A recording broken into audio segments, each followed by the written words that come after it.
So I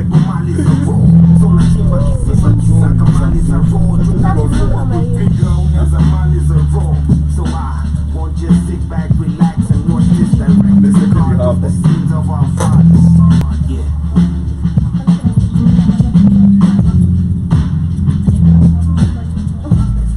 Look, I'm the greatest to ever do this. From B.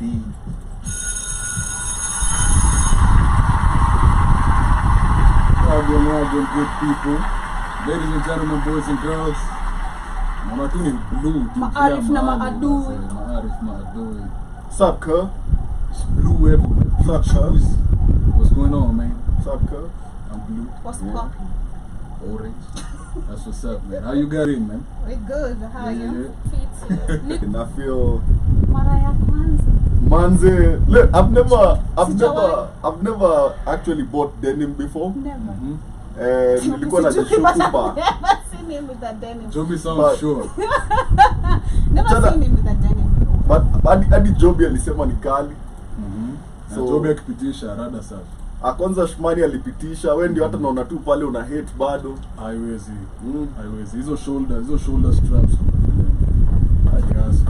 Unajua just like what do you mean at the shoulder? What? Yeah, man. Maybe I was outside Yeah. I had a good weekend. Actually, my weekend was themed morning 1824. Man. The location. So yeah, we did some room there. It all goes to look Paris. Hey, what you were told? Listen, right let me Paris. tell us. young people. Tell us, come. Literally, tulingianga Paris, sawa. As a young man. No, it was Paris, and I'm like, what the hell is this? And then like average age ya kila mtu hapo ni like 19, 20. But Paris wote huko ratchet bro. Yeah, but yeah. The energy, unajua energy 18 ni 18 is just grown ratchet bro. yeah, It's still the same. no, but grown. You feel me? Okay, listen. This man, watu wanakuanga na mas. What? Yeah. What? Sasa nyinyi mko hapo hivyo mnafight tu mse. Mimi na pull up na raid manze table yenu. Nyinyi mnarudi kukunywa machesa. Probably wako game on. That's how they roll. Well, ushafanya hivyo? In the gang. God damn. Yeah, so don't believe the hype. Anytime, it all requires strategy, bro. Yeah. Don't be at the wrong time at the wrong place. Unajua, Sifuna came out today. So, the chief, whatever, of the Nairobi thingy fire department, moja ako na environmental degree, na mwingine ni yake, vice wake ni ya theology. Okay. Those are the firefighters we have. Interesting. Yeah, moja alifanya environmentalism, or I don't know what you Environmental science. There's no science. You need Bachelor of Arts, Environment. No environmental science. Alafu mwingine ni theology. Theology, bro. Na mnangoja msichomekewe Nairobi. Theology. Is he praying for the fire? Ama yeye ndiye anaombea holy fire? Holy fire. Where? Unakuja kutembea tu. Unataka zikiwa bure. Yeah, I've heard that before. Someone ipaka on kushota tuende maji. Vibe to come. They have his we showed up. Acha tukichome. We showed up. I'm a fire emoji. That's crazy. Mnachoma? That is even better. Nakulizanga mnachoma. Within your tax bracket.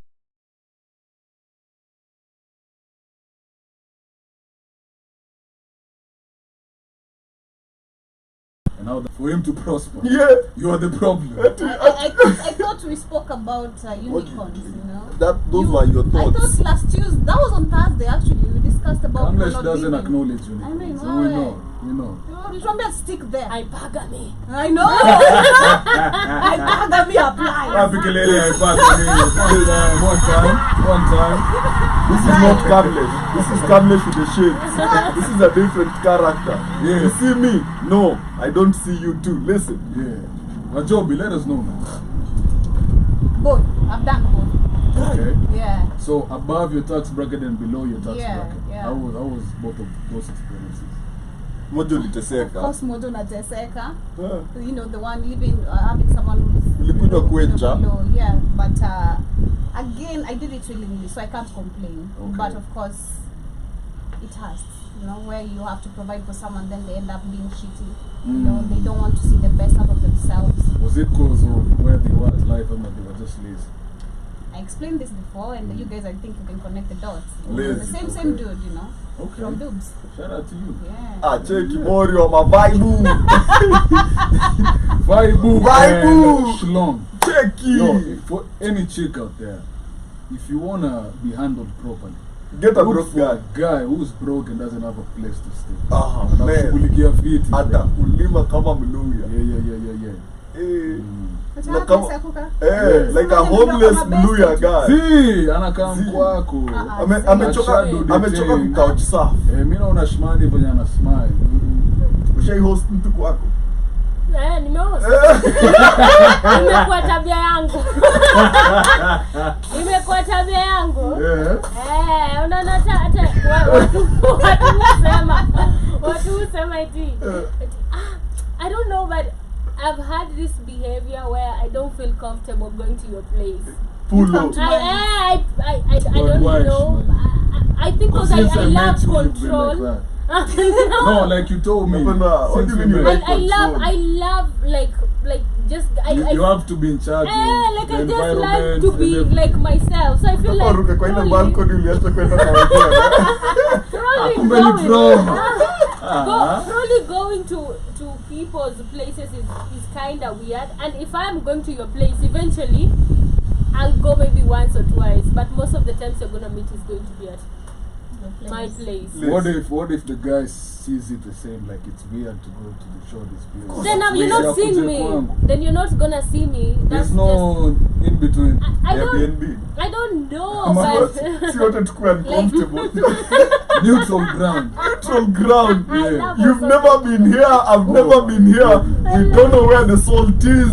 Sir. Because you know there's a huge percentage of guys, myself included, Yeah. who believe you should Never. never go to a short Never. place. I know you've Bro. said that before, but me personally, I just love to be like at my place. Unajua Dimori alipigwa kibali kwa dirisha. Not all the time. I mean, most of the time. Of course, I'm gonna come. Kama ni kichwa ngumu ataniambia kuji, and definitely I'll have to go take myself there at a certain point. But I just Deliver. love my own space. But again, dating somebody who is not on the same tax bracket. For a woman, I've done both.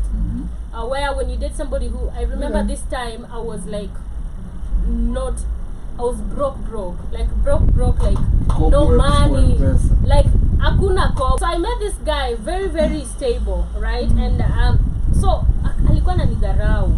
I felt at a certain point like that, because when I got my job, he would start saying, you know, wewe hiyo kazi yako inakupea mashilingi mbili kaa nyumbani nitakupea, una get like kuna hizo kutumadharau tudogo tunakuja. So I feel like also that becomes a problem. And now the problem also So this was a guy who was mwenye alikuwa above, but because he was still downgrading you.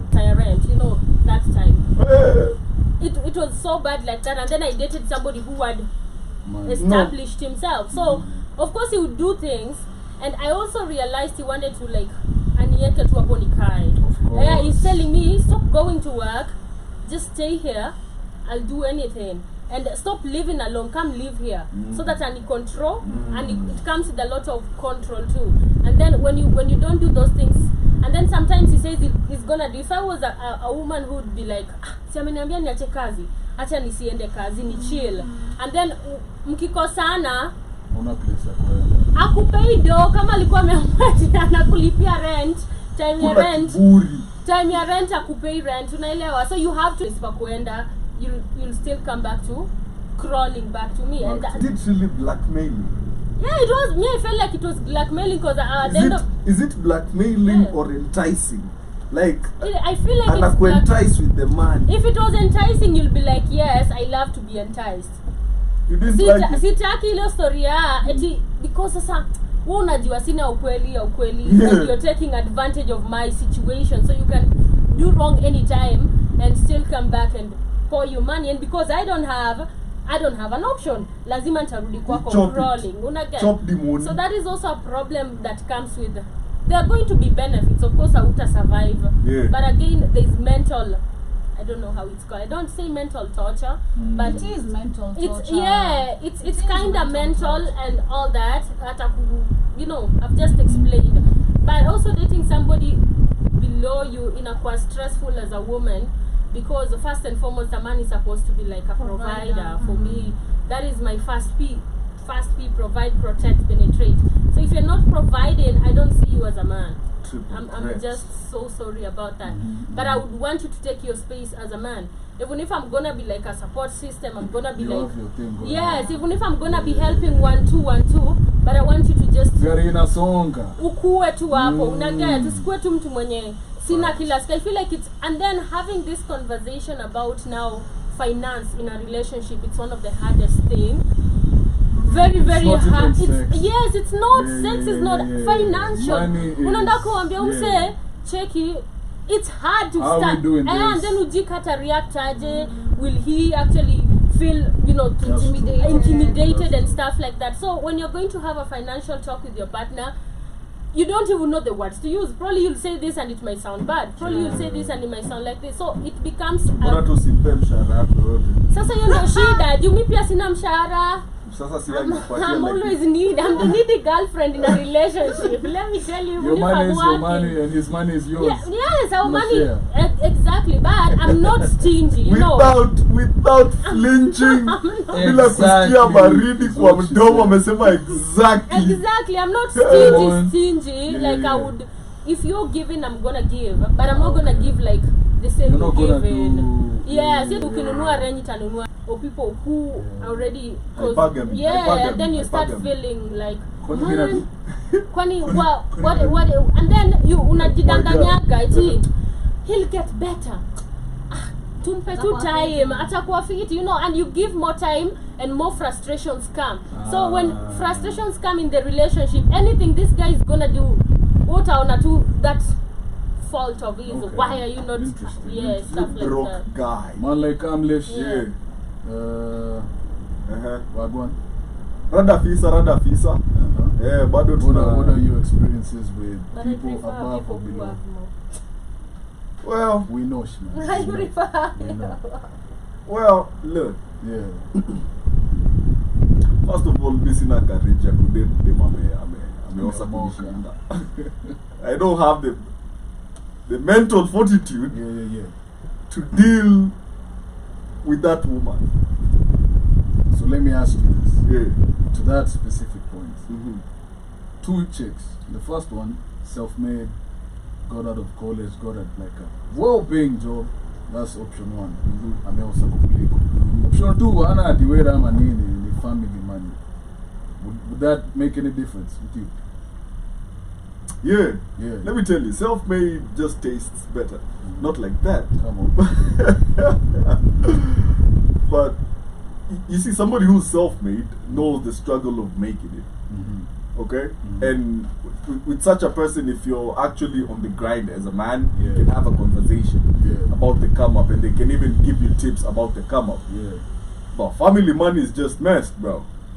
First of all, it's really messed.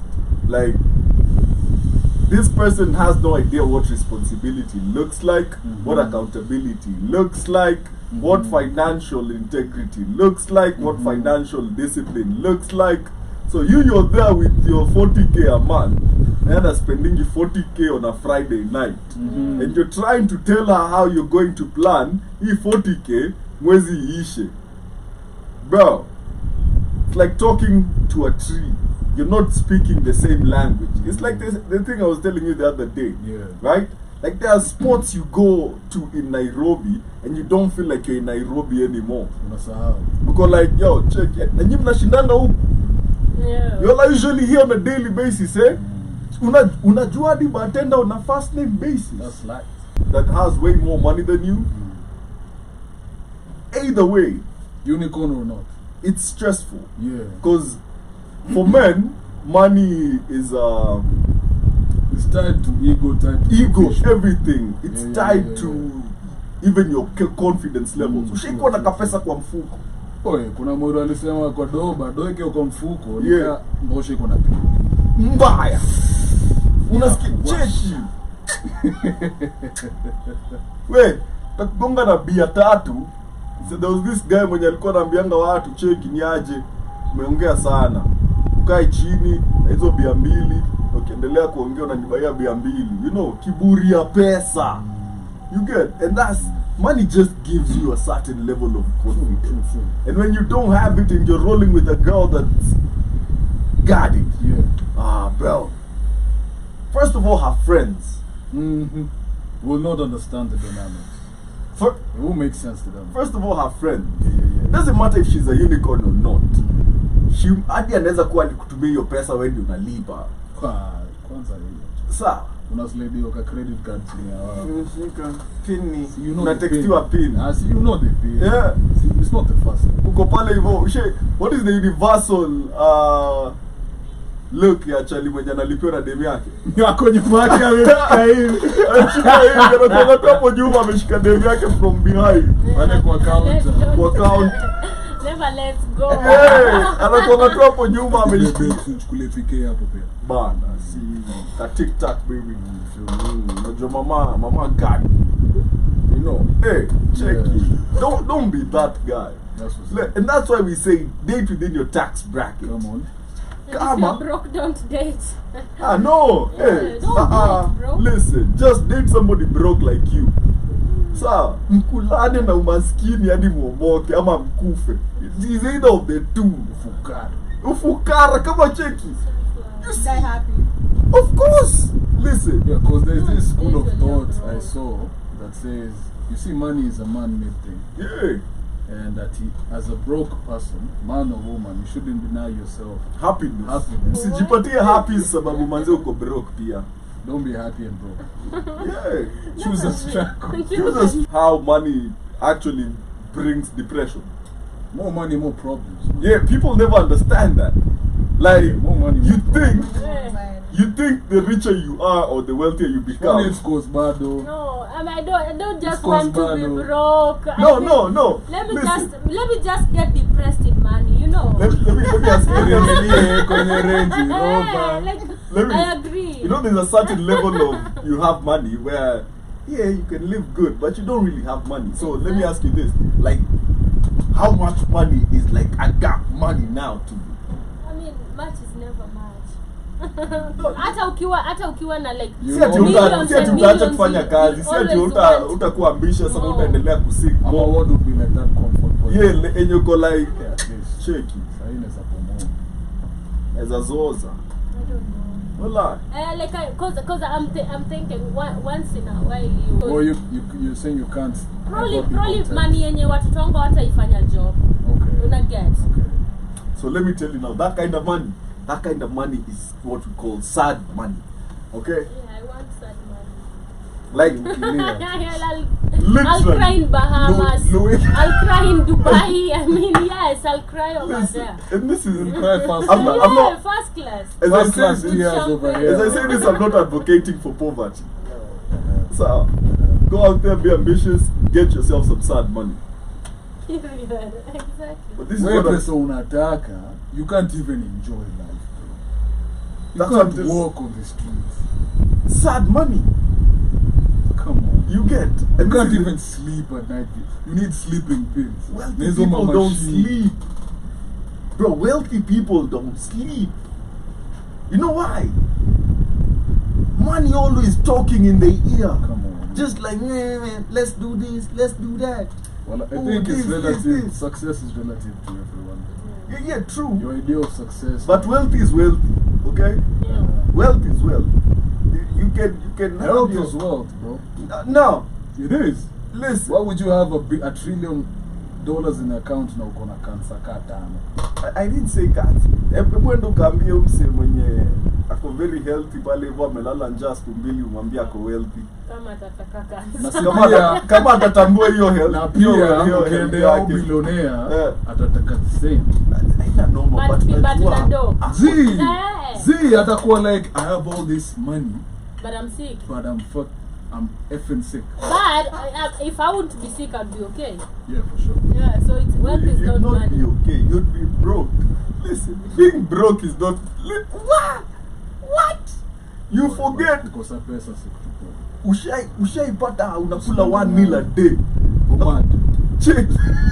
Yo, if you've ever been in that situation and taken a photo, go look at that photo of you. Look at it. Whatever you meparara, bro. Hadi maji ukikunywa fanyagi unakanga bado lips tu manze zimedry.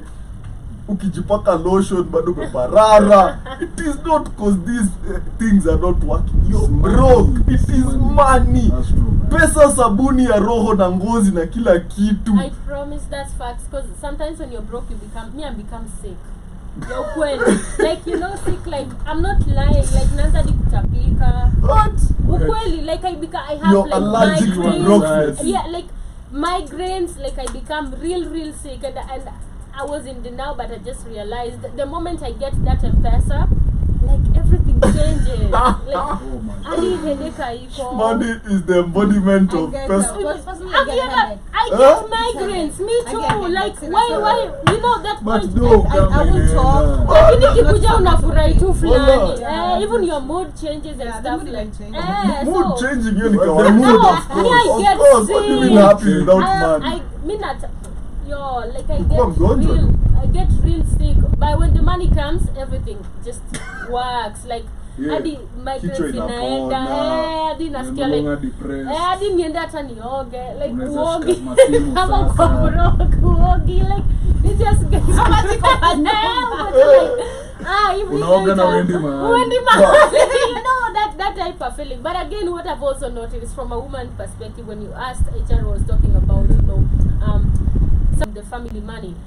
I feel like for men, if you have ever dated somebody who is like from a rich family, they're lazy. I feel like, Men or chicks? see, I'm talking from a different, but hakuna unapigania kitu ishachukuliwa, and it's a case where you're using money. Why? But So what's yeah, an denial? job kuna kinaitwagwa. I don't know, but I feel like also there is something called like somebody just checking what is not there. Like as a man, kuna tu. I don't know, but in job is so. I'm telling you, Saying it's it's deep. I know it is, because I Like- also see it in Like our you know family. that show I think last week where I was like I saw in Luyaland a family squabble and 2 brothers ended up dead. Yeah, they No, kill no, each no, other. not the death or whatever perspective of But ni it. kama right But of don't let things that your father worked hard for, fall in the wrong hands. Exactly. Like What if it looks like a losing battle? what? So majority let me You give still let me give you an example. So my old man, right? When my grandfather passed, he had like he used to do tobacco, not like but planting. Yeah. Sikuivuta. So there was hella land, right? And he had 2-3 wives. And my dad comes from the youngest one, Yeah. right? And since they were the youngest at the time when he was passing, or even when they were growing, because his step brothers were working, akiwa shule, so ni watu wa big, Yeah. walikuwa dispossessed of everything hadi wakafukuzwa hiyo area. You get? Yeah. But when he was now a man, he went home and fought for his stuff, and it took like 10 years. Okay, court and whatever, but everything was rectified, and he got his inheritance that was due to him by his father. It's not that he This was with no bloodshed. yeah. Okay. So it's not like money was the problem. He wasn't chasing the land for legacy. them. It's this is my father's property, and I your have a right to it. yeah, So na you nyinyi remember happy? kwa step brothers and whatever. Okay. You get? That's wrong, that's wrong. And wanataka kuziuza ndio They Azi do like, walewe bro. Ndo Azi- ondoke. Unakwambia pesa shamba ni tamu. Unaget? So nayo. so he did that Yeah. na whatever wakaenda wakapata hadi wase wamepanda mamiti hapo, wako like asante mlinipandianga miti huku. You see, that's different. Mimi namaanisha now between you and Yeah, so whatever Shumani is explaining is you that's and what I'm your giving bro from that now or perspective. Samna. Cause for me to leave that relationship, I felt like say like But akili you tried yake, to- yeah, akili yake hata iko like I wanna actually Get have my something for my own. own, Yeah, yeah. I wanna. Ngoja. Yeah, I'm waiting for whatever my dad left, and I have to fight so hard. Which namkula do already yenye yako nayo, For and he lawyers has and nothing whatnot, yeah, literally in terms of bees. Hakuna kitu anafanya. Ako tu yani kunywa kwenda ku. Pesa hata ametoka nayo majuni sherehe with friends. My bro, I told you like. Used to tag even my brother in all this nonsense, and then, you know. Let me give you like an example. Right now the Mois are fighting, right?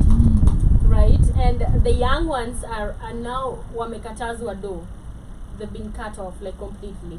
If you look at the Mois family, probably make like generational wealth, right? He has a lot of money. Definitely. Yes, Definitely. definitely. There is a lot of money. Yeah. So one of the brothers is saying, give me 10 million, let me start something for my own.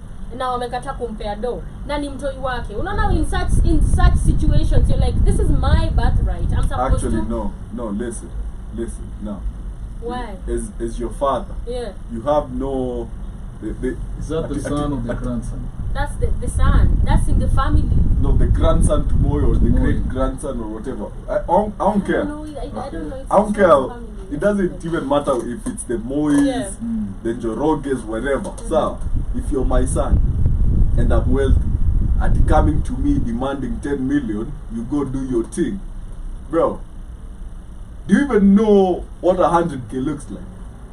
Do you even know what a million looks like? Value of it. Okay, this is I can't remember who it was last week, right? Yeah. And we were talking about Charlene Ruto Yeah. on Wednesday having a job when her dad was the deputy president. Yeah. That is good parenting right there. Exactly. You know, she was an intern, yet her dad is the deputy president. I'm not trying to give you no handouts. And the fact that you're taking me to court because I didn't give you your grandfather's money shows me that you don't deserve this money. Unaenda pale uchukue hiyo pesa upige sherehe. Ubaya ni Ngoja ni dedi. Asha dead. Nani huyo? Mo is dead. Cheki, watoto wake wenyewe ni wealthy. Maybe sasa upate ni grandkids wake wanapigania do. Sasa Because the sons are Hey, yo, the sons are no, on. this is from another family. Like I think he had like another family. Una get? Proper African man. So that is what is happening. So they are Okay, claiming. on the funeral. Oh, I guess maybe it's that time. So there is this man. Unafanana na mzao. There is this man, right? Very rich. He owns like a beauty school in Kenya. So one time I'm in the salon and somebody is telling me this. So he owns like a very biggest, I think it's Ashley's or whatever. I'm not so sure. So the guy has a wife and 3 kids, right? Fair. I don't know one of it. If it's not Vera, it's They're in the pool. Come on. yeah. So oh damn. Wow. Nimeload a minute later. So so this guy has a family, and then akona like another woman, right? Ajamua Side piece. officially, but they have a kid and they're living together, Yeah. right? And Yeah. even the other family knows about These these people. people, Yeah. but ajamua officially, una get? Yeah. So let me say, bad luck, umse akadedi, right? The guy dies. So after the guy has died, time ya matanga, who now the younger wife, let me call her the younger wife, of course not legally married, the younger wife ameenda kwa matanga, si ndio? So kwenda kwa matanga ile time yenye unajua kwa morgue, like hiyo ambulance inabebanga body, see the family is supposed to Ingia hapo ndani. time anaenda kuingia hivi anaambiwa we outside, we si family, unajua we si family, what are you doing here, we hata uingia hapa, you're not family. So wakamchukua. So this woman uzuri alikuja na like now the church from Nairobi, I think alikuwa anaishi Nairobi na with the man. So akapanda gari ya kanisa wakaenda matanga. Time ya kuongea, she was not given any chance to speak, and they've been together for, the son is almost 10, you know, and stuff like that. mtoto akachukuliwa kaenda kakaa kwa ambulance na the other kids, right? So this woman comes back, she has a kid, nothing. There is schools, like this guy has made generational wealth. Like, he has a lot of money. So amebaki kwa situation yenye ajui what she's gonna do. And wale wengine pia washa claim kila kitu iko. The mama anasema I'm the legal wife and everything inaenda kwangu. Me, I don't know this woman. I didn't know even the son exists. Wakamgeuzia. Was there a will? Exactly. Aliandika will. So I don't there wasn't no will because nasikia hakukuwa na will and then pia akwa meoa udem. Andika will. Alafu now the family is taking advantage because he hadn't legally married this other chick. It's not this even other woman. listen. So, it's not even required that I legally marry you as long as you have my offspring. And then walichukua kila kitu on the kama will, like literally. What tribe? I don't know. So this is the thing, right? And ndio maana watu wanafaa kuacha kuogopa the afterlife. You're not here forever. Yeah. Okay? You're not permanently here. Wewe si miti. You're here to do and go. You're but a grain of sand. Exactly. And you should plan for life past you. You have kids. You have a woman you haven't married.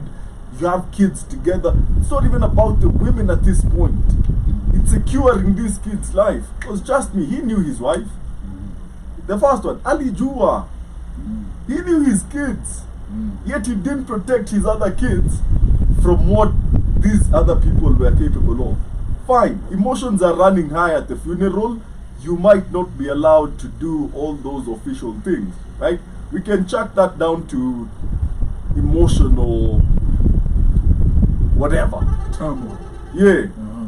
But when it comes to legally taking care of your people past your demise, it should be common sense to especially wanaume. Andika will, uko na kuku tatu. Ya kwanza inaendea Wanyonyi, ya pili ni ya Kamau, na ingine ni ya Omoni. End of I story. think she got later she got a house though. But hiyo hao ni kama umse alikuwa na jenga, ilikuwa imebaki finishing. So alikuwa na farm pair, like ilifaa ikue hao yao. So she went to the lawyer and ensured that everything was in her name. Aka save enough money, the money that she had left, aka finish her own. So of everything, the whole school and everything, she only came out with the house. With the house. In Nairobi? Yeah, in Kitengela. Listen. Shout out to her. As long as you have, and it's under her name. As long as you have an address in Nairobi. Yeah.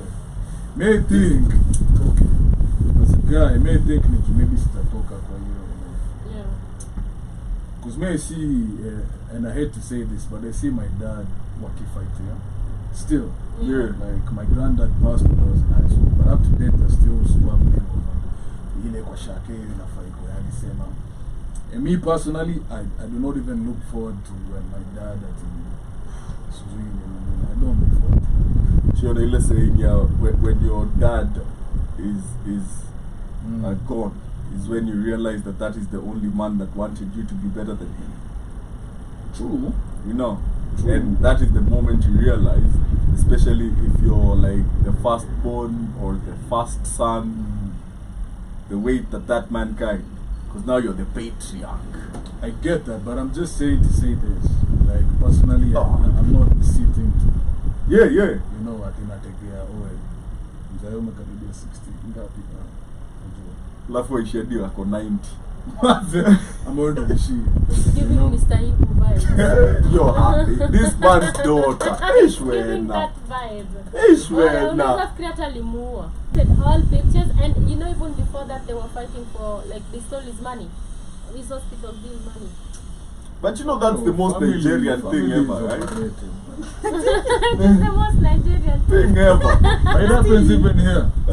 Yeah, like unaambia je baba yako mwenye anakufa ugonjwa. No, it happens even here. But Nigerians bwana. It's crazy. You know something I've never heard like a Kenyan say that they are dating a Nigerian woman. Have you ever It's always that. Man. I've never had. I think probably Nigerian. So this Nigerian man once told us that they like their women. They treat their women as pets. Of course. And Of course. they want their women at home. That's Of why you course. don't find Nigerian women traveling with their men to go work.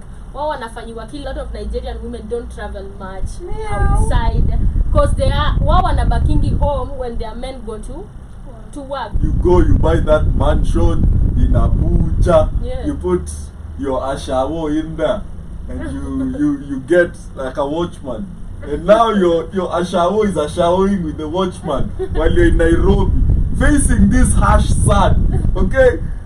Hey, listen. And hashtag Nigerians, you want you outside Kenya. You know, Listen. By the way, I'm serious. but I think because most Nigerian women don't actually travel a lot. Hata hapa Like- Kenya usikiange kuna before you meet a Nigerian Wakikamuku woman wanakuangalia kwa mama. wa mama na wanakuja probably kuuza hizo food zao. Yeah. I have a Never theory. seen. I feel like Nigerian women, like only like 2% are pretty. What? It's a lie. It's a lie. I feel like you're lying. No, it's a theory. I only disagree with the percentage, but the But, notion of that Like majority. wana mapeng. Majority Kuna mapeng like- ushaipatana na omupua. Msichana anaweza pumua chick. That's an shock. Charlene nafikiri cheki. Listen. Plus, I feel that the Nigerian women go to like UK, Europe, sana, London. Hawakuji huku. So they go visit their husbands who have made it in life. Yeah, lakini they look like proper. Listen, they look like proper like shona watu sura ngumu. Sura kienyeji swafi. Like hii kienyeji inakulanga bushmeat, I swear. Unagetea hadi like hii kienyeji jienda butchery. Unajua hadi like what? I saw this video. I never seen Nigerian actresses without makeup. Yes, I've seen. Some of them have Wa unaweza shangaa bro, god damn. have their braids. Most of them unaona tu wako in the village settings and stuff like that. And I So feel like they're so They're comfortable already with their living. men. yeah, like I that. feel like they're comfortable getting married within themselves. Yeah. You know, I feel like that is what I've Because they're observed not so far. outside. Yeah. Hawatamit watu wengine wapi. Yeah, cause Why? I don't know. I can't why do I need to ask? Why? Wait now. It's the show. It's the yams. Yeah, they Our really women is where they draw the line. Yeah, your women is where they draw the. They know how to. They treat draw the your- line at Kenyan. And Kenyan women, checky, cute. I don't see, but bro, that one is lucky. You know, there is when like there are stories. Kenyan girl gets hit on by a Nigerian man, 14 brothers Yeah, in there, waiting for you, bro, waiting for her, to sample. and they all proceed to do the thing. You know, but what's up with Nigerian men and the whole SmackDown tag teaming thing? You know, like you can be a champion by yourself, you know. Yo, but I don't understand men who are like that, because I remember when I was in campus. Now when I moved, Those are to the- boys. to the other, now to the new, nilikuwa new kama. Yeah. Yeah. Unacheki. Sasa nimechilive na mamoro wenye tunacheza nao soka, and then I hear them, yeah, mazijana tulikuwa na, for example, tulikuwa na Nisa, Yeah. you know, maze mimi na matuna mzinga tu moja. So just looking at them like 5 men brought one She shorty, doesn't know. did that thing, and you out here. I'm like, Hata si- what? That's rape, literally. hata tuseme hata she agree. Sawa, tuseme she consented. Why? Bro, nyinyi wote watano na dem moja tu aliwalalisha. Aliwalali. Hata Nyinyi wote no. watano. Nah, that's even And wrong you're talking approach. about Get me it up in and front of continue. us. Get me up and All of you. 1, 2, 3 na mnaguruma hapa. Yo, me, I never understand guys who tag team like that. I don't. I digress. Some people but I have don't. funny fetishes too. You see, as a man, I can't respect you when all the times you've been with a chick, there was liquor involved. Meaning, like, she has to have impaired judgment Some But, people just like for you- liquor for and you- vomit. No. It's I better. know what I know what you mean. I know what you mean. You I'm unlocked saying- the freaky her. I'm saying. She was shy before. Me and The Joby child in her was a maroon lover dress. boy. No, it's not like that, man. Let me finish. You know you guys don't want me to finish. Let me finish. Ameka till LeBron How kwanza. me and you in the morning, no makeup, just us sober. Our love. This is true love. Can I cook? Can I cook? You know. Let me cook. Listen, let me Acha nimalize kwanza. I know. I was listening to this man's first album. No. And Echo actually tried to sing. No. It's raining. On radio. No. Let me cook. Echo tries to sing. In the Yeah. rain. No. I was like singing So in the rain. his first album, Rain, is a song he actually sings. Ikikuja kuisha. Nah, I sing though. Don't look at I me. did. Oh, I'll be out I here. was surprised. Yeah, you sing. Listen. So, Yeah, as I was saying, because rudely Interrupted. this is what I mean. Mm. It can't be Yeah. every interaction with the chick is only one time. You feel me? Zinga kwanza ndo tuongee. Sababu hakuna mzinga ingine. Na hatutarudi hapo tena. Yeah. Then it's on to shmani. Mzinga ndo tuongee. That's what I meant. Chick. Like you only hit a chick once and it's when liquor is involved. Hakuna circling Mwezi back. tu, mwezi tu. Labda ni fuckboy. Hapana. That's how they Hata know. si hivyo. No. F-boys actually have Yo, game. listen, They have riz. I have a theory about fuck. Let's go. Let's go and judge you I haven't guys. checked my shades for this. Yeah. As a man, Yeah. if you're always moving from one chick to the other, Yeah. that's point one. Yeah. Point number two, you're highly homophobic. Like, you can't stay with one chick. It's Joby nini. And then, ukikaa vibaya kama tunakushauri unajua hata anaweza kubishia dini yako wewe. The theory is you need to consult your skeletons vizuri because you're looking for something now we party with women. That's all I'm saying. Damn, you're gay. That's all I'm saying. That's all I'm saying. That's all he's saying. That's all No, I'm saying. It's no. that theory doesn't work. No, Shman. That theory Every holds day. water. Every day. no. But the first one you had Every day. to chicks, I mean. Every day you're with a new chick, you don't suckle. Yo. Probably they're not looking for seriousness No, and they no, like to listen. smash and You're not go. supposed to switch partners Chick, like that. mbona mnaambiwa na wanaume na No. mnaanza I'm scared. ku hypothesize. That to As men, hypothesize. listen, and I can relate to what he's saying because listen, we all look for something in women. So, and for a start, she looked like she has it, but then as you get to know her, she doesn't. That's when you move to another. You're looking for a certain characteristic or a certain trait, But you look- whatever. You're looking for that. So if you've been Only one and done. and you can't find it, Hujaona bro, first probably conversation. you're for the sewer system. You feel me? Yeah. You're looking for Probably something. conversation yake unajua kuna You're probably looking ongea for 1 people, minute boys. unaboeka tuko like hata ungenyamaza. Check Probably ama alisha notice. King Kalala can be unachiki more of these closeted people wakapatiwa madem wako na base hivyo wanaweza tulia, maybe watafeel like that's a dude or something. Acha nisize chini. Yeah. Mabaya ameongea. Unachiki I've never thought ati wasema nini maba Mabaya ameongea. maba ameongea. Yeah. Listen, but it's true. You know, like And then you're Never forgetting, looked at it from that like you're like they're very homophobic. very. I'm not saying you support, but kuna ile homophobia ya yani you always yeah, listen. mimi spendo ndo na kushuku inakwambia Yeah. mbona all the time uko like I hate you. yeah. See. So I like sending my friends those things like Sasa umrushie yako like wewe bro hizi ni una. Easy not to be. Oi. You go like, hey, you took it like that. Mbona inakuuma? Yeah. Kwani imeguza? Why you talking feel me? so much? That really was meek. So Listen, you could always Oh. tell, man. You could always tell. For real. have you seen that? Have you seen the Me and photo? tried talking to you guys about. Have you seen the photo? Remember when I was new here? I I tried telling you guys about the hip hop industry. Yeah, have you seen the photo though? Yeah. Of him in the red The pool, yeah. with No, the, this was. Oh. listen, there's a photo with a gun between the whatever. Yeah. You're not Jojo. Man, it's fruity as hell. Like, look, that is not how to be threatening. Yeah. You cannot threaten me with your ass first, okay? And with a gun between your thighs, bro. What are you implying? Yeah, but if people were to know No, the y'all truth are just about having contradictions. No. Like No. theories. And It's not a okay, theory. it's fine. It's fine.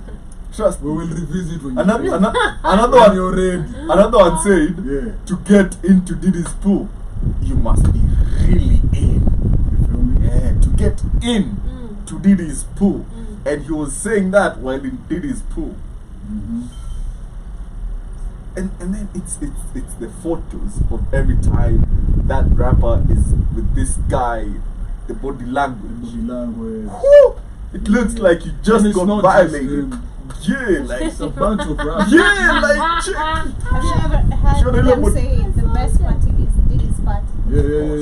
Yeah. Yeah, was it Ndio akasema no, and then he never talked to any, and people were saying, I think it's like a maybe footballer or basketballer who went in there to the party and is like a jovial person, like ni mtu hata kupita. This one time when he attended that party, he came out really mad, didn't talk to anybody, and just left, like stop talking. When you're ready, we'll revisit. We shall revisit I'm this. not ready. Check it. Adi, wow. When you're ready. Man, but Yeah. the body language. If you look at any photo, so Anytime I'm gonna am from Philly, I'm like, nah. listen, if you do this, Nah. go look at photos of these two people together. So, and you'll notice the body language. Right now. There's somebody that is acting very feminine in that, like, ushiona saa zenye uko na demu yako na ako like, I'm with my guy.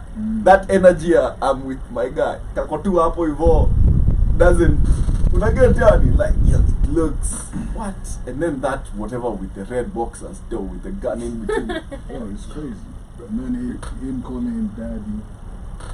You know. Why? Ama, We maybe digress back. maybe Hakuna maybe. that. Hakuna maybe. Hakuna maybe. Yeah. As we digress back to today's topic, there was a connotation of fake friends. What say you? There's a video. Now let me give you. There's a video of this guy. Do I really have it? I think it's on social media. So this guy is explaining. Just give you a review. So it's like a podcast, and it's safe space. So somebody has sent a message, and they say that I'm from like I have a group of 8 friends, right? In my 8 friends, all of them have had birthday parties. Na kila mtu amecelebratiwa.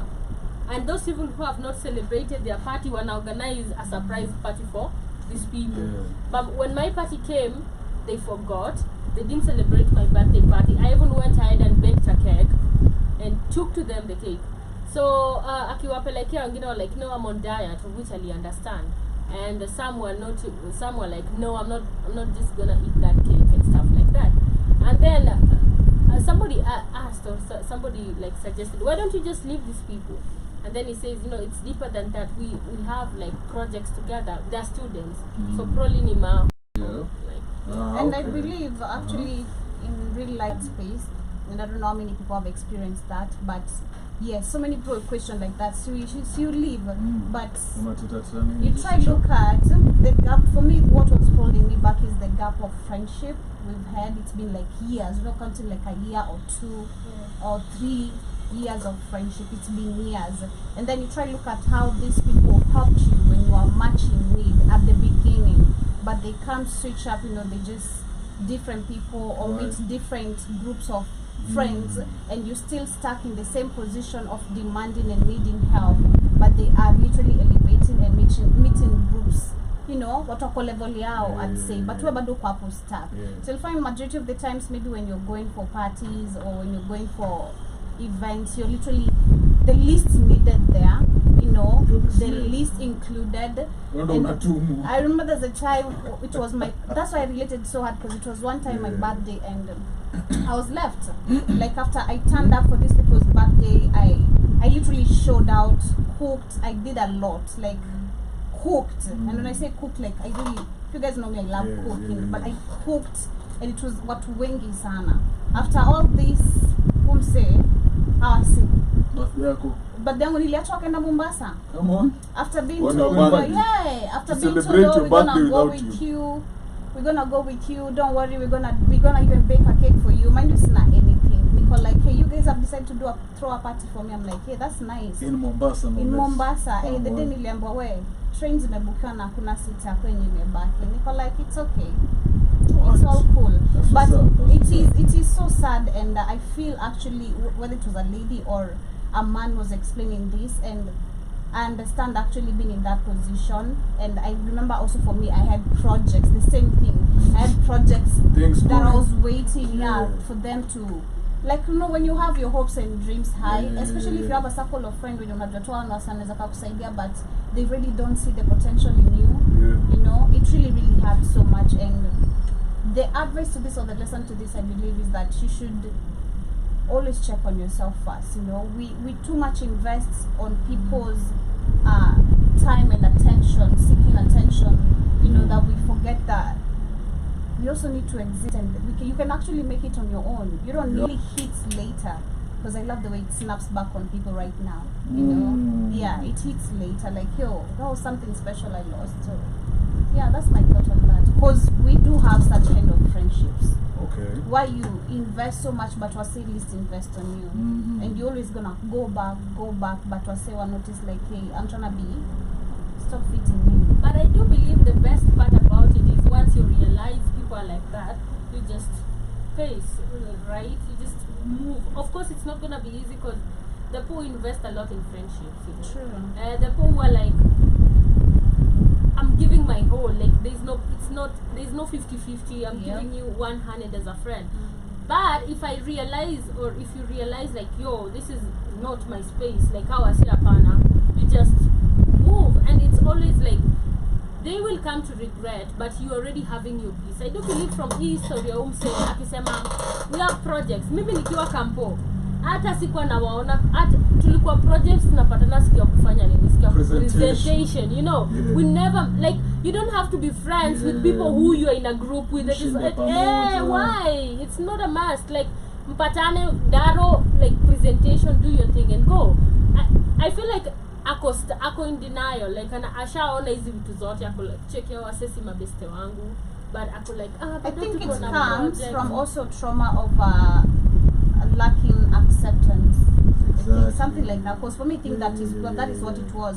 Because I was from battling, seeking Abandonment. love, and acceptance and all that. Like, you know, just notice everything I'm doing is all correct. You know, I think that's the same thing I took in so many, and even relationships. You know, trying to make a man like, you see, I'm doing this and this. Pick me situation. Yeah. Pick me situation. But the moment I realized that, yo, it's not working, so I let go. You let go, and it was so peaceful because it opened so many doors for you. Let me tell you, so many doors. You're holding into a bunch of people who are actually dragging you into meeting what you meant for. So as a guy, I'm not sure if guys experience that, but Have you? personally, I believe before, for example, we're on a plane and alafu see those oxygen masks fall down, I need to first put mine ndo niku jenge yangu, you know.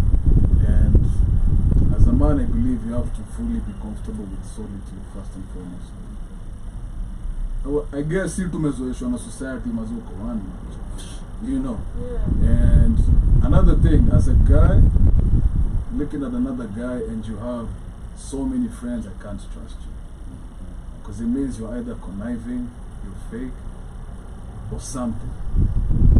And personally, me kitu nimekuwa nikifanya ni, if I feel like there's a disconnect between Joby and I as friends, I'll chill. And if tumezoea maybe every Wednesday we go for cocktails, I'll just chill. doesn't talk to me next Wednesday. Then the next Wednesday ni mimi mtafute, then nakuwa like hapa it's one-sided. I'm watering down the wrong tree, you know. And I feel that's how I approach it. You know, it's the whole thing, yeah. Yeah. How many of your friends will actually call you if you don't call them? True. And for me, I think that it really happened when I had my surgery. Yeah. Where I thought like I have this Community. huge Band. community, Yeah. bro. It went down to people less than my fingers, you know? Yeah. And I think that just switched everything. Yeah. Because if unaweza call mse saa 8 usiku, first and foremost a pick. Now, kuna wenye pick like wait, you don't pressure. Now, like what one and they can leave their bed and come through for you. Then that's a friend.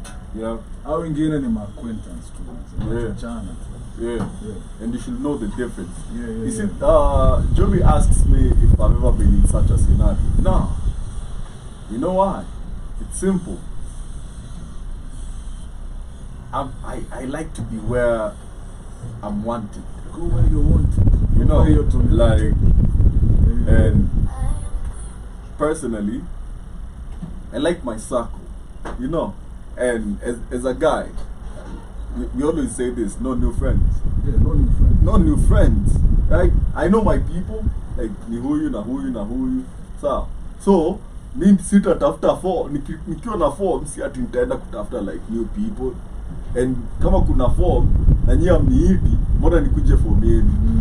See, I find people who actually hit me up when they want to do stuff, and these are the people I start hanging with, right? Because what I feel like this man is doing so much, or this lady is doing so much just to belong.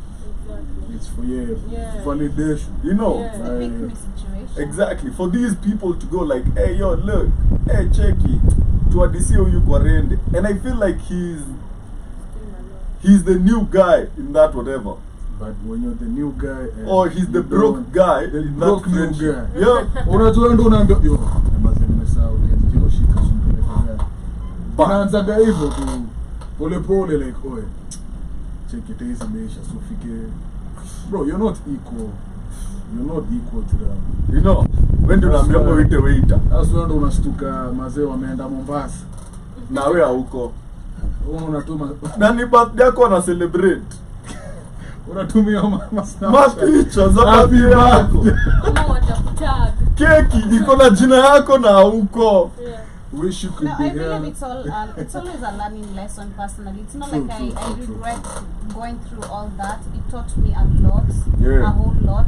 And for me, like I explained, majority of the people like her, you know, I believe we come from the same space, you know, where you have trauma and you try and meeting new people outside. You think, you know, whatever you are seeking from that person, you're gonna get it from them, and you end up actually being still the same person of, you know, pick me situation. Which is beautiful that you realize that. But Now yeah. imagine people who don't, When you people grow, who skip one thing I've also noticed about friendship is that when you grow, you realize that you actually you have like few friends, like Sure. probably 3-4 Misery loves company. like really less friends, you know. True, And then you realize that at a younger age you used to know a lot of people. Like Mm. najua huyu, najua differentiate between this is my friend and these are people that I know. Unajua, Yeah. people that I know are not your friends. Yeah. And people that actually like, oh, Instagram likes this and this. Yeah, Those are not yeah, your those are friends, not you your know. friends. Have like real people who I do believe when you call na mwambie, because when you're in trouble ndio unaingianga contacts unasema naweza pigia Wow. huyu, naweza pigia huyu, naweza pigia Una huyu. scroll. You doubt, you doubt everything. But the Ukipenda scroll person tano mazee. the Hata ufai person- kuona scroll. the person who you are like really useme cheki huyu, acha nimpigie nimuongeleshe, niko na shida ama this is something that I'm going through, ondo best yako. But the moment you realize najua hao watu wote lakini hao watu wote wanisaidi, me I used to get into my feelings, so I would just go to contacts and delete numbers mpaka saa ingine nabaki na 17 contacts. Sometimes I didn't even have a line. I'm like na kwa na line ya nini na hadi wanitafuti, so long as I have WhatsApp I can reach you or I can reach you on social media. It's just as easy as that.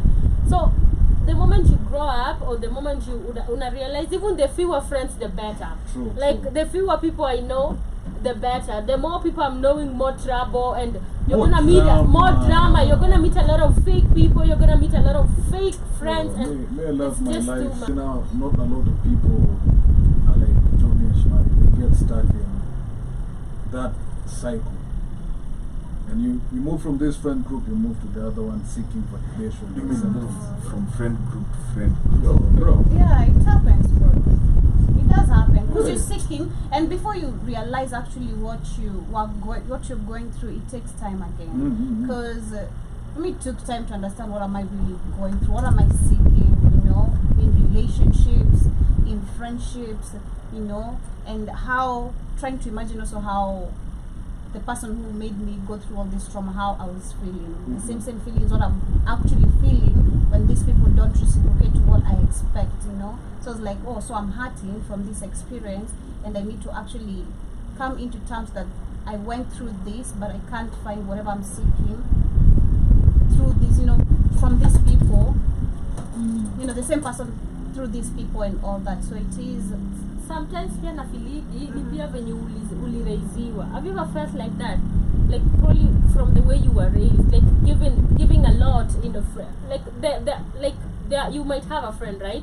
You'll not question doing so anything, but yeye unaona venye hata kupea the same thing.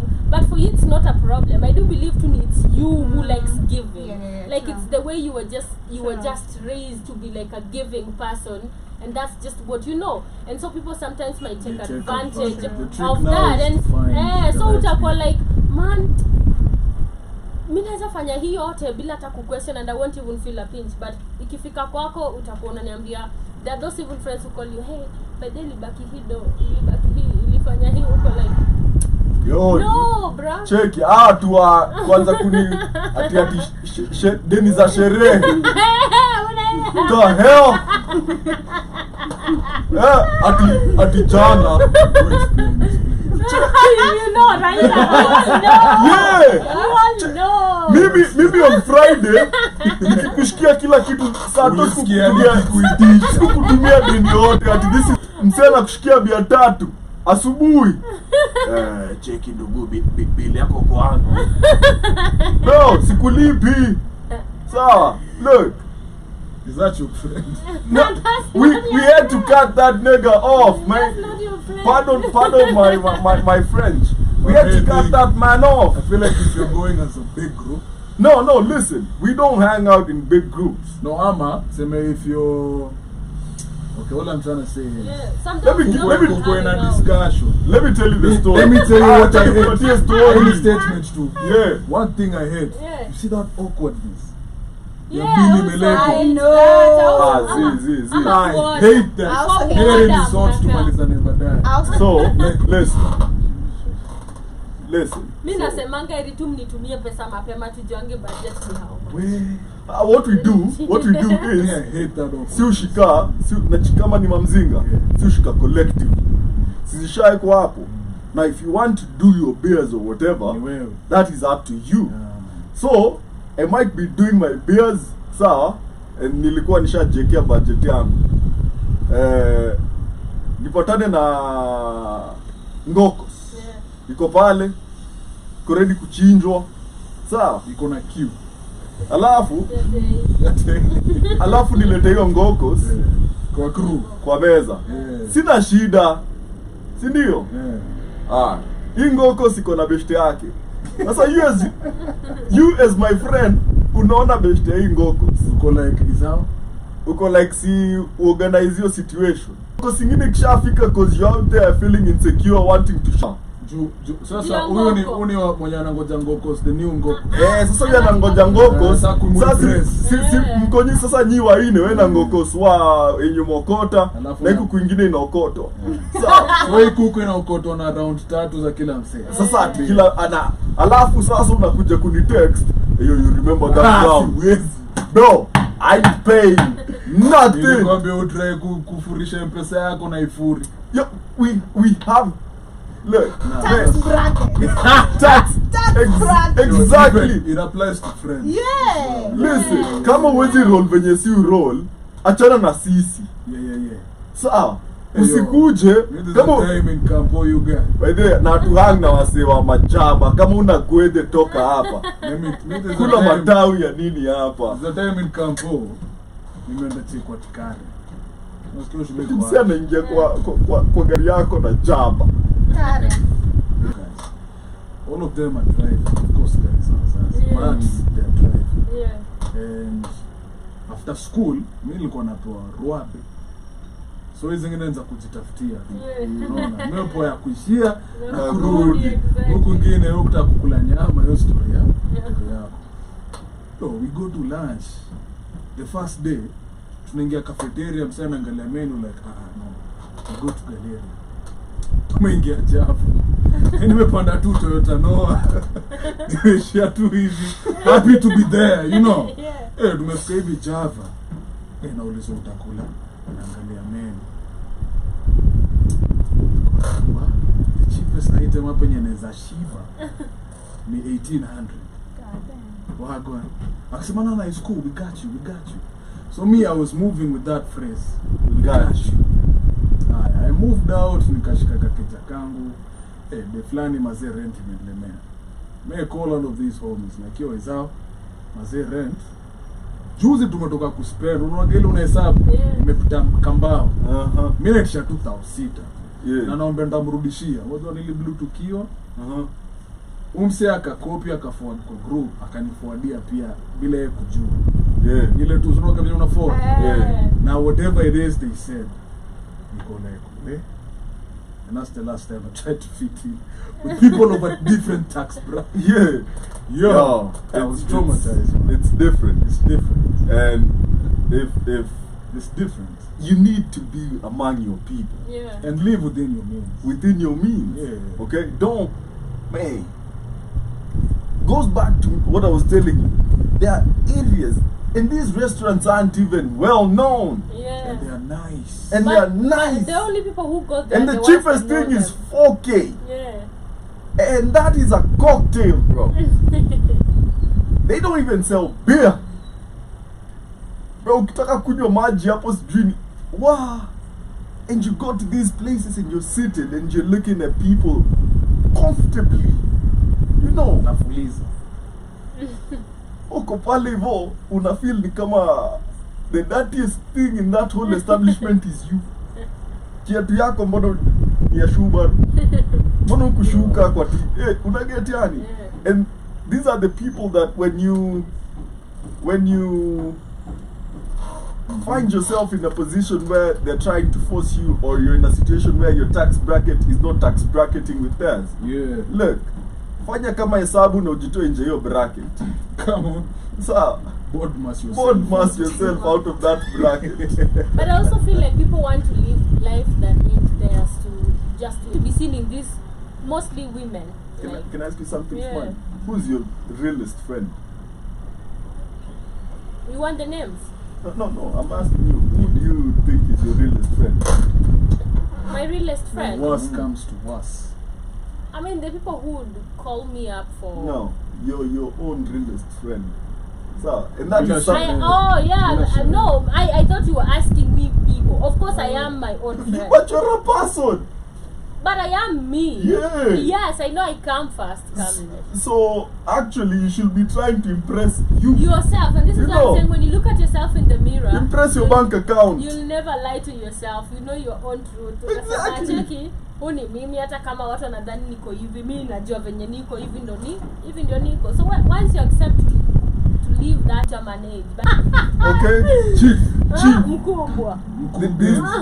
And now, just because you got a job flani ya 15K, and now you feel like you should start performing to the level ya job kako ka 15K, to the level that they want yet ka job yako ni ya 15K sababu tu umeitwa mkuu.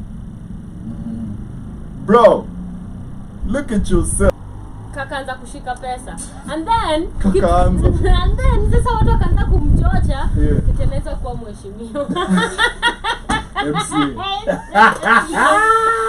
MC sijui nani akaanza yani ikamuingilia kwa kichwa like yo.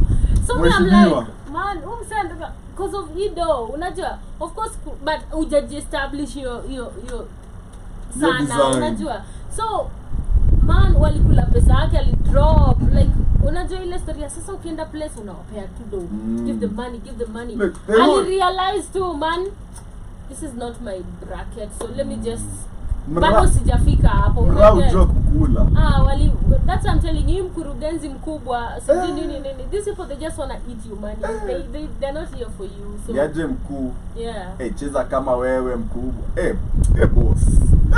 boss master Kwanza nilisikia ingine bosi anaga deni bosi ukumbushwa mtu anduthi wangu niambia hivyo unaga deni bosi usahau bosi akumbushwe mimi ananiambia hivyo bosi akumbushwe niko like kwa nini nilisahau kukulipa jana mbona unaongea hivyo na nakukumbusha indirect so yeah. And bosi ni kusahau. These are some of the things that prevent a lot of young men from building themselves in life. Yeah. True. Literally imagine too the reason umesota hapo hivyo bado unaishi kwa bedsitter might be watu wanakuitanga boss. Unajichocha hapa. Watu wanakuitanga bossi. Unasikia poa. Mtu anahamia kwa 1 bedroom, 2 bedroom. Wewe bado uko tu kwa bedsitter. Wanakuitanga tu bossi. Mtu anapata watoto. Mtu anaenda anasoma uko tu kwa bedsitter unaitwa bossi. No, but let's live within our means. Yeah. And speaking of living within our means, Yeah. I have a scenario for you guys. Okay. This video that we saw online where a chick is explaining, as a man, you're not broke, but and then there's this lady wearing these expensive weaves, Yeah. Chanel bags, designer perfumes, Yeah. the latest gadgets and devices. Yeah. She drives a Porsche or a Benz. Yeah. And then you as a man, you're complaining Mm-hmm. that, this chick maze anataka nimlipie rent, anataka nimlipie bills. Yeah. Do you feel like that's right, or you should stick to your own thing? Are you capable? You're clearly not. Is the chick is Bro. what? It's well off, like Yeah. she's, And you're broke. Anaishi keja huko Rolling Ngong Road, in, street yeah. 80k. Yeah. This was an elevator and then Yeah. the Benz. Then you guys meet and you yada and Mbona then nilipia mumama rent? Mama. Alright, officially if you're driving a better car than me, Yeah. wewe ni my mama. but you see how that's the lifestyle she's used to. It's okay. Then now I you're shall get used to it You're too. complaining. You're complaining that this chick wants mazina to name. Kitu ya kwanza. You have no business there. Check. Why are you crucifying yourself then calling me to complain about the nails that you drove into yourself? Not like that. Shout out to McMill. Live according to your means. You Don't know. listen to Kamlesh. Don't. Okay. No, listen. Kamlesh just Don't. wants a sugar mama, and we give you that. But no, don't. Manifest. Bro, I don't. I don't You want want a sugar mama. Whether you not speak mama, for the moment. yourself, man. Yeah, the No. moment you're driving a Benz, you're my sugar mama. so No, I'm if quoting what the you say, moment bro. you're driving a better car than me, You are. wewe ni mumama. What if she's younger than you? What am I doing there, bro? Exactly, you shouldn't be there. You get like Mimi check. naonaga. Kama niko kwa ka Toyota B14, udem afadhali hata akuata ana gari dem yenye natafuta. Udem by the way usikianga na pick up ana cheesy. Hiyo kitu inaanza kutetemeka yenyewe. You get what I mean? Yeah. Like excitement. Because this chick was also saying, you're telling me to stop this lifestyle and to stop seeing these men who provide this lifestyle. I come lay up with you up on my bed bugs. And she's also saying, if I couldn't cook, if I was fat, if I was ugly, you as a man wouldn't. True.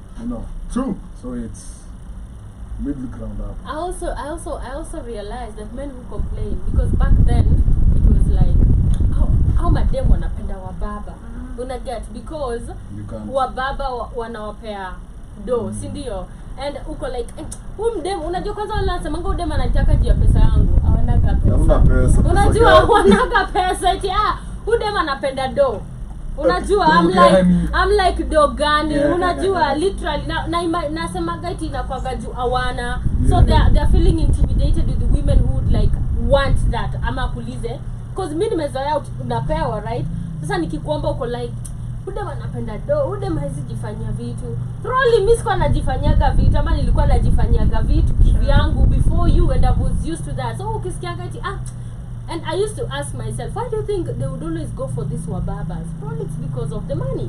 And it came now to even now men now Wamama. normalizing wamama. Nowadays you hear a lot of wamama hata wababa usikiangi sana. Nasikiaga tu huyo kona wamama, huyo amewekwa. I was waiting for that moment because I was like, men are like, how madem na wababa. Sasa ni maboy like men na wamama and it's just the same. They want that life, they want that money which is easy to access. So when anasemanga wanapenda do, huyu anafanyaga nini? Hawana do because ukiangalia hata do, hata ukijaribu kusema iti sawa kuna do, acha niende kwa do kake katabaki njaa. Unaget? Acha niende kwa do kake katabaki njaa. Someone here is saying, and usi take personal like it's just that's what's up, man. Na Someone is mwingine aliambiwa ati tunasema ude ni gold digger na alikudate. Sidhani ni gold digger. Kali kudate wewe. Kali kudate. Sidhani ni gold digger. That's true, man. Someone is saying men should date in their tax bracket and women should date in their looks bracket. If he makes 50K a year, this is dollars. Doesn't have his own place and isn't trying to do more for himself, he shouldn't be going after that lady. If this lady is obese, facially challenged, or out of shape, overweight, she shouldn't be going after the upper tier earners in men. That's a lie because I've seen even fat women who are really rich. I've seen that, yeah. No, but them going for men, for successful men. No, They already have the money. No, they They don't. attract You see, what they are. they have the money to attract a good-looking man. You see, Kuna factor. if you're good-looking, sir, as a woman, you're allowed to do certain things. I thought it was all about the morals for women. When did we get to? Well, listen, unachiki dem kama ni ongong. Unaniringia aje? First of all, kiss my feet. Yo, kwanza unajua when you approach a group of shorties. Ni ongongo kwanza. Ndio kwa defensive. Stop talking to us. Nobody was talking to you. First of all, Get your piggy face in the back of the line where they serving cheese. Okay? I know you're in for extra portions. So, it's always there. man, with your sweet, not even sweet, with your mbwashe looking ass. So, Stop talking to us. pimples ni It's kama God's day out. Na mdomo. pimples mingi unakaa ni kama ni Kamali kamenyamaza, kametulia, kana kusmailia. bana. Stop looking at us. Alafu sandpaper ni ile pale. Sandpaper ndio hiyo tu inaongea. Look. Shut up. Get used. This is my advice to ugly women. And we know y'all mnajijua, right? Get you some money. They say not even that. Lakini pesa inaoshaga watu. Hapana, nimekataa kuosha pritivishi. Acheni niwaambie. How do we know wako na do? Bado hata akapata hiyo pesa ile kitu hiyo shake. Pesa inaosha. Kuna Bro. mtu anaangalia mimi najua. Bro. I don't want to say names. Shout out But to I know when they get real money, kamwili kanakuja. Shout out to Kenya Online Media. Labda tu ni kuparara. Shout out to Com. Com ilioshwa na pesa. Hiyo kitu ilianza ilikuwa inakaa. Sasa unataka kusema Alafu unasema ni unasema no. nini? Unajua ilikuwa na potential ya kumea. Kuna vitu zingine No. listen. The same rules that apply to men should apply to ugly women. Pesa inaosha watu kamlesh. Sawa. See, it does that to men. No, what I'm saying is, Aduna kwa mweupe, bro. yo, unajua juzi nilikuwa nasema Unajua kumbe juzi mimi unajua ulikuwa mweusi. Zi, ananiambia unajua ni like naambia zi, ananiambia bado ngoja upate. No. Cheki. Utakuwa mweupe. Kiliambiwa, unajua, you know me and my thing ya kushinda nikijitetea of not belonging to that bracket. Yeah. Kuna hii weekend tu somewhere in this city. Yeah. Kuna dem fulani aliniambia, "Wow, Kamlesh, ukipata do, venye utakuwa unatesa manzi na hiyo sura yako utakuwa tu na bado wewe si light skin. Hata mimi niliambiwa. Niko like wow. Niliambiwa hivi. Alafu nikaona akanionyesha foto ya Otile ya kitambo. Yeah, oi. Na Otile saa hiyo. Yo. Hata angalia. Wewe unafanana na Otile kitambo. Obese. Obese. You see complexion? Yeah. Yeah. Ya Otile. Lakini mfanani. Atufanani but mnafanana. So inamaanisha nikiomoka I might get myself an Ethiopian babe too, you know.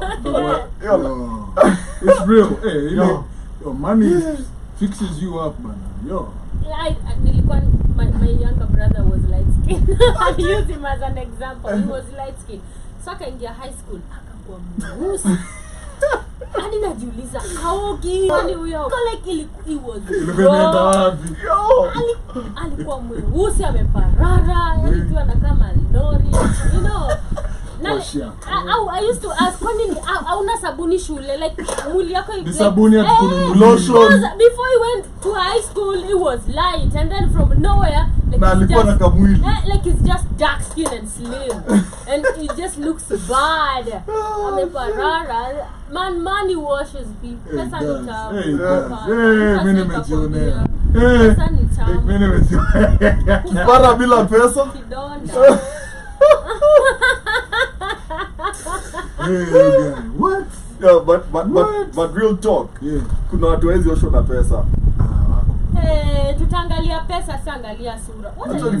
Kuna watu itaosha image.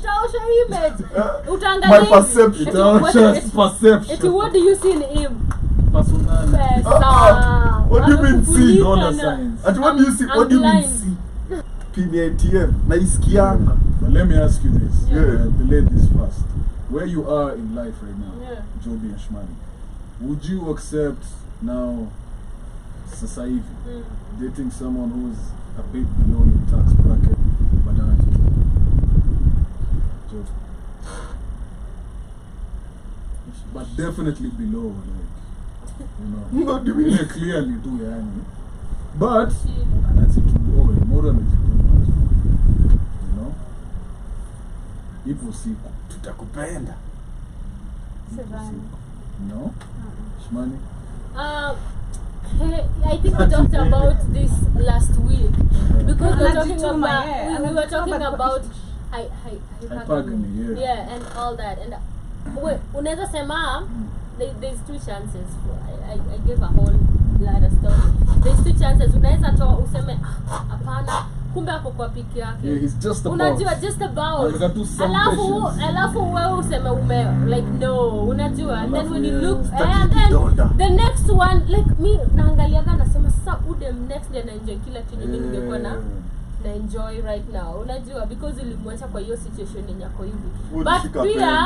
But pia alafu uende huko penye umeenda utaangaliwa the same na huyo kozundi alikuwa wako na alikuwa amekuona ukigrow.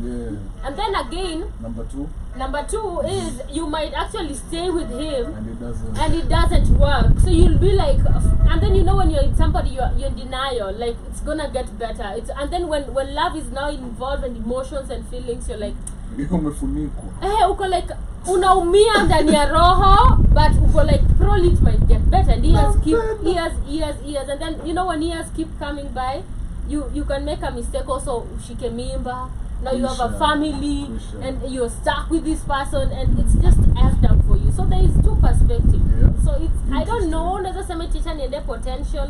Pure potential akwe si potential, unajua. But women are given that. I feel like women si uchagua na potential.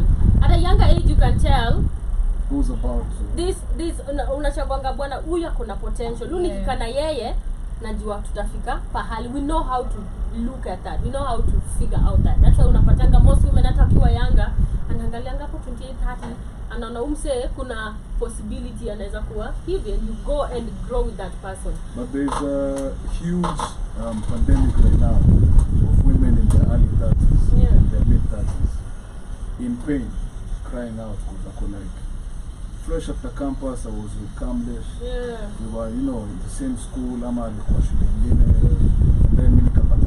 held us down. Nikamjenga hadi hiyo tulikuwa tunasema salary inaleta na hiyo bet tufanye 2 years, 3 years, 5 years. The guy is now picked, Yeah. of course, because of his. Yeah. You know, and then after he becomes, Sasa anaanza anasema eti cheki kama nilikuwa naweza kuwa naweka umesota sasa hii naweza pata sasa wagani una get. No, you're told that your man is not yours if he's still broke. You'll know if he's yours akishapata pesa. True. Ah. And for women, it's the opposite. Yeah. So how would you know? You know it's not fair because No, you're no, like, no. okay, when he's broke, you have to be with him. But again, when he has That's money, the tricky he part. might not be with you. So That's the tricky part. you know, yeah. it's, Gamble of yeah, life. it's crazy because now you're gambling with. Life. Yeah, and in the same way, let me ask you this, Kamish. Would you date a chick who's of a higher tier than you, but every other quality falls in line? She respects you, she's kind, she doesn't look down on you, she's willing to, you know, Define higher tier. like tax bracket juu yako, yani. No. Everything else checks the mark. If you're too M-Pesa balance No. ni boa kushinda yako. Cheki. But everything else. Acha ni struggle kwanza nijiomosha. Listen. Yeah. You see, Shmani said this. The whole being kept syndrome. You get. So the minute you decide to, let's assume she has a house, right? Has like 2 cars and whatever, and you're there still renting, and she's like moving or whatever, and you're, as a man, dumb enough to actually follow through, move into that woman's house and whatever. It's hard. Because But you she'll see- never look at you as, she might not show it. And this is the thing, women are masters of deception. Okay? Shout out to Eve. Exactly. Eve in the garden. Women are masters of deception. You'll never know that she thinks a certain way. She might not show it, but she will always slip up one time. Her mindset. And there is no woman when a shy date a broker man have to be controlled. Okay. It's either she's saying that Why is that? That's what I'm trying to ask you. Yeah. Like every, what do you Anakupenda know? nako tu na wewe venye uko. Listen, Mbona like hii to her, square? money isn't an issue. Like, Because she already has her money, so Listen. anakupenda. Listen. That's the thing. Mbona, women don't love you for, Mbona, for why do you think Mbona is always or maybe Mbona? she sees the man that you can become. You know, so she's there to enhance you Listen. through the resources she has. Itabidi amenikatia bro. Like sit me through seminars of explaining to me why this actually works. Kuna wenye Exactly. nasemanga iti ona kuna nasema iti I've seen people who are like the wife was working, got a better job, the husband akupata job then ama job yake iliharibika, then akamfungulia biz and the guy is like Fine. the guy is smart so akagroisha biz Until biz ikaandika kwa big. Now the guy has like What lots I'm- of money what I'm and the saying woman is- was the one that actually financed it. What I'm saying when it is, was, right? Remember we discussed. Yeah. They were both like in the same place. You got whatever. higher kidogo. I was. That's okay. But if I'm meeting you and you out You here, already developed. you out here with your GLE, you get the moment that is happening. Sawa, hapa hakuna kitu, unawekwa bro, unawekwa. If So you can't accept it if in whatever any she's way, saying, like we start off, but her trajectory is faster than mine, and she sets up her bills, I'm good at it, I run it, and I end up catching up and surpassing or whatever. but she was with That's you when you okay. didn't have alipata Yeah, job. So Kamlesh anything I do believe So kuna what if wenye the ni results are the wazuri. same, Yeah. but just the starting point is different? Yeah. What do you mean starting point is Ako different? na So instead of you being together and then anguke hapana, see the result is at a support base and eventually you surpass. Yeah. What if it's the same result, but the starting point is Alikuwa na do. she has some more money on you, but she's willing 100%. Uko na kodi, uko na pin ya bank, uko na, because there are women like that. Well, yeah. Would you accept that, knowing that true and well if you follow through, eventually utakuwa in a position even better than her, but with the setup. But it's just that she gave you that nudge, that push. I've said this before, Yeah. right? As opposed to you struggling for the next 20 years, and then you hapa miaka tano tu, miaka tano tu. No, let me say, if anybody in this lifetime ever goes like, yo, kama si mimi, this, he will live. What if she's not that kind? He's not. Amekupenda. Amekuprotect. Don't. You know, The minute rich people I'm trying don't to have be a money problems. So I'm trying to be a man about myself. myself. So, if that's something Like a true unicorn, bro. A true unicorn. I don't care. If that's something that will appeal to somebody, go But do not it. to you. For me, Yeah. that's a no. Like, Like, where's the... it's a no. Yeah. I feel also that is what makes them man. Like that is the pride of being a man. It comes with like yeah, it comes with it comes with the pride as a man, because you know, and all that. Yeah, because I did it myself. It'll never Like, be yours. You know. This is even without the lady saying that But come you see know where that, but You viewing is know. also narcissistic, because kama ko like it will never be you.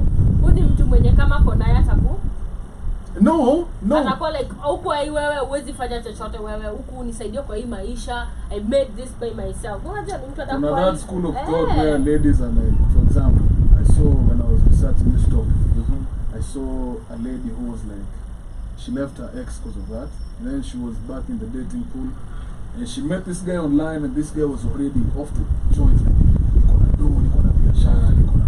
and she felt intimidated. And they went for a date. She went in her Vitz.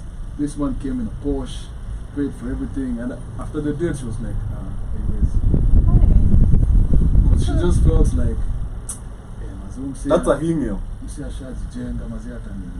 kuna tu wenye wamejijenga wanataka kusettle, wanatafuta tu yo dem wa kusettle like unajua welcome tuishi tuanze familia. I'll give you a Wanaume fact. kama hao, they are just ready. The only men who are wealthy and actively looking to start a family are men that have never been married. No, they're not married. He's not married. listen, Ako like around You'll 35. you'll never find a divorced wealthy man seeking marriage. Oh yeah. Yeah. Hey, kwanza wako outside. But see, there are men who are like, I'm not talking about divorce, Kamlesh. I'm talking about Ako probably in his like 30s. And now he feels it's time. And Ako ameshajijenga. Unaget ajaoa, but Ako ready for check me. I'm just looking for that woman we actually get into. Like a woman also who is ready to get into a relationship leading to marriage. Na wanampata hapo na wanaanza familia with him already established, and it works. Yeah, I agree. Yeah. But I wasn't challenging that point. Okay. What I was saying is, I wouldn't advise wealthy single men to get married. Like there's no upside to it. Why? Why not get married? The poor want marriage. The poor want family. You can get a family without marriage. There are Without people who marriage. want that. Who want what? Family and marriage. Okay. Yeah, the people who want. Kamlesh, probably you don't want. There are men who listen, want. Listen. Na already nimekuwa nikingoja tu dem and tuanze maisha nizalie. And let's Ushaichiki stay. And they've stayed. I've seen that has happened. when this is wisdom. Yeah. I'm basically giving young men wisdom. Okay. You can have a family, But and there are also people who don't. We can't. As a we wealthy- can't disregard Yeah, I do, that. but- as a wealthy single childless so will be, do not seek marriage. Have kids, take care of your kids, hata linda baby moms. Sawa, hata ukitaka mjenge allowance. What's the But supporting the supporting statement for Why? Yeah, why? the why? the Yeah. men, the men. Why? The men out there. Yeah, why? What does marriage add for you? What does it? Societal I don't want to be lonely. acceptance. Listen, I as long as you're want wealthy as a one woman by my man, side. nobody cares. The only thing they'll care is, do you have kids? If you have kids, nobody cares, really. Oh, societal what? I'm a father. Okay? we are not our fathers and mothers who actually valued Mr., Mrs., whoever, right? And in today's society, there is no value for men in marriage. There is. And as I say this, I understand that there are those that where marriage works for them, and marriage mostly works when both of y'all bring something to the table. Okay, but when you're a wealthy person, What if a wealthy man links up with a wealthy woman? what does she add? She's advice. What is You can no? hire. Let me ask you. What is a woman supposed to You add? can hire advisors. What is a woman supposed to add in a marriage? Or supposed to like? Peace. She gives you peace. No, listen. Why no? I will tell you No, this I for have a a fact. problem, Listen, Kamlesh. listen, No, for a fact. no. woman. How would you settle someone? No, who doesn't I give you peace? have No, a listen, problem with I'm people gonna who tell you actually this. say, I have a problem with you because you don't want it, right? For you. But the people who actually want it, the people who actually fancy that, the fact that you come and tell people, don't do it because maybe yours didn't No, work, if- or maybe yours did. if- Everybody has their own path, Kamlesh. If I it's- do believe there are people who have marriage. I've seen marriages that have worked. True. And it's not easy, like, of course, it's not like an easy way all through, right? It has worked. They've struggled through their marriage and they've ended up together, they've died together, right? That also works. Let's also embrace that part. The fact that watu wanakwanga, no, I don't want you to, don't get married, it's bad. I want to advise you as a young man. No. Listen. Probably maybe. If that's what you want for your life, fine. Okay? But as somebody who understands societal norms and society, okay, Not just So society. when you wali manager waku understand. Let me tell you what society, and this is something, a discussion also we've had with the people on the network. I feel like, especially within the black communities, there's a lot of trauma. And trauma number one is where I'll give with the me generation, okay? We have grown up with the parents whose marriages have failed, probably our grandparents, our aunties, our uncles, like we don't see their marriages working. And I feel like it has made a lot of people scared to, go Want to to that get path. into marriage. Just the same thing Shmani said. Marriage is not easy. The assumption of, oh, it's gonna be roses and all that, it's not. There's ups and downs. There's kukosana, kukongeleshana, where you don't even have sex for weeks and all that.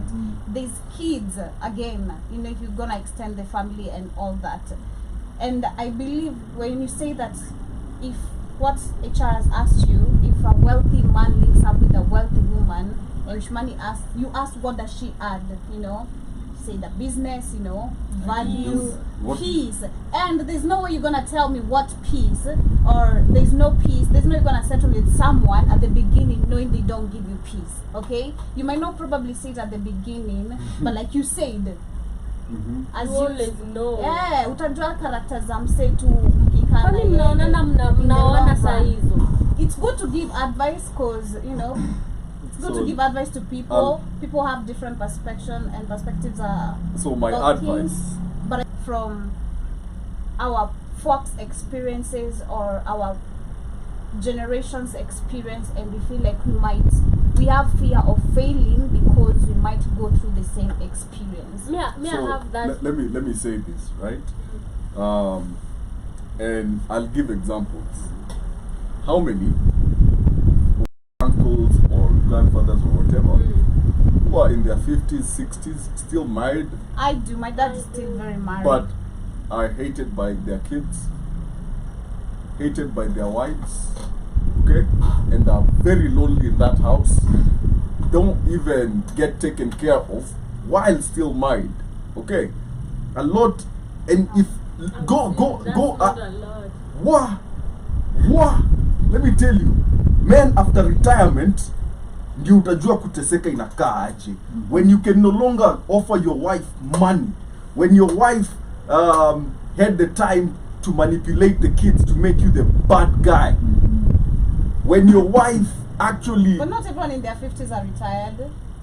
oh, We an have example. entrepreneurs. Or even Yeah. retired but are still in their marriages happy. I've seen that. Exactly. Listen, I've seen it, Kamlesh. I want I'm it. not saying they don't exist, I but I'm want telling it you for it. from statistics, majority of men in the twilight of their years get neglected even in those marriages. Okay, majority of men, the minute their value to the family unit or the spouse decreases, the way they get treated decreases. Also, Let me finish. Because you based your relationship on money. Also, No. that is a problem. It's not That money. When let me put it this way. I'll give you an example. Yeah. So utapata babako kulipia shule, Mm. pays school fees and everything, Mhm. but anaweza tu afford kujenga pocket money ya thao, Mhm. right? So your mom who had some money that alipewa na babako or whatever, ukienda shule pulls you aside na anakupatia kathao ingine. Nakwambia usiambie baba yako. Najua vile mwanaume anakuanga mstingy. Right? Do you know what your mother is creating in your mind? That's a bad mother. No, that is most mothers. Ask around. Most men, we went through that. Did you ever go through that? My mom used to. Did your mom ever hand you money? Kuongea vibaya juu ya Si mama. necessarily kuongea. Did you? Listen, did your mom ever hand you money secretly ukiwa shule and go like, no, usiambie baba yako or something? But who did she say that babaka nakwanga hivi na hivi, that's what simwambie? Exactly. So So, that's a bad woman. She's listen. creating that bad mentality. What's the notion that creates? Hata probably ajasema like ni whatever. But the notion that creates is, look, we have secrets from Between your us. father. This is between us. Baba yako, in this case, is the ops. Okay? And that's how these mentalities, whereby you have these boys you all are dating, na unapata hizi fikiria past mamake.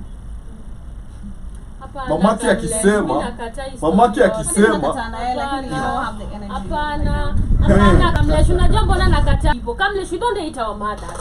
didn't If say you want hate. us to actually say ati ni kitu mbaya kukupea, I'm just giving you as a on my side. Unajua probably maybe budaka hataki kuwe na pesa mingi, but mimi as a kid I know my dad is the one that is paying the fee, right? I know babangu ndiye anafanya all this to run, so there is no way I'm going to actually hate my dad na niseme oh mamangu nipeanga do hapa kando and that is now my mom does the best. Also the fact that you are basing your relationship, and I do believe this is why when you get old as a man maybe you feel neglected, because now you feel like relationship yako to ilikuwa like what can I offer, am I giving you the best life?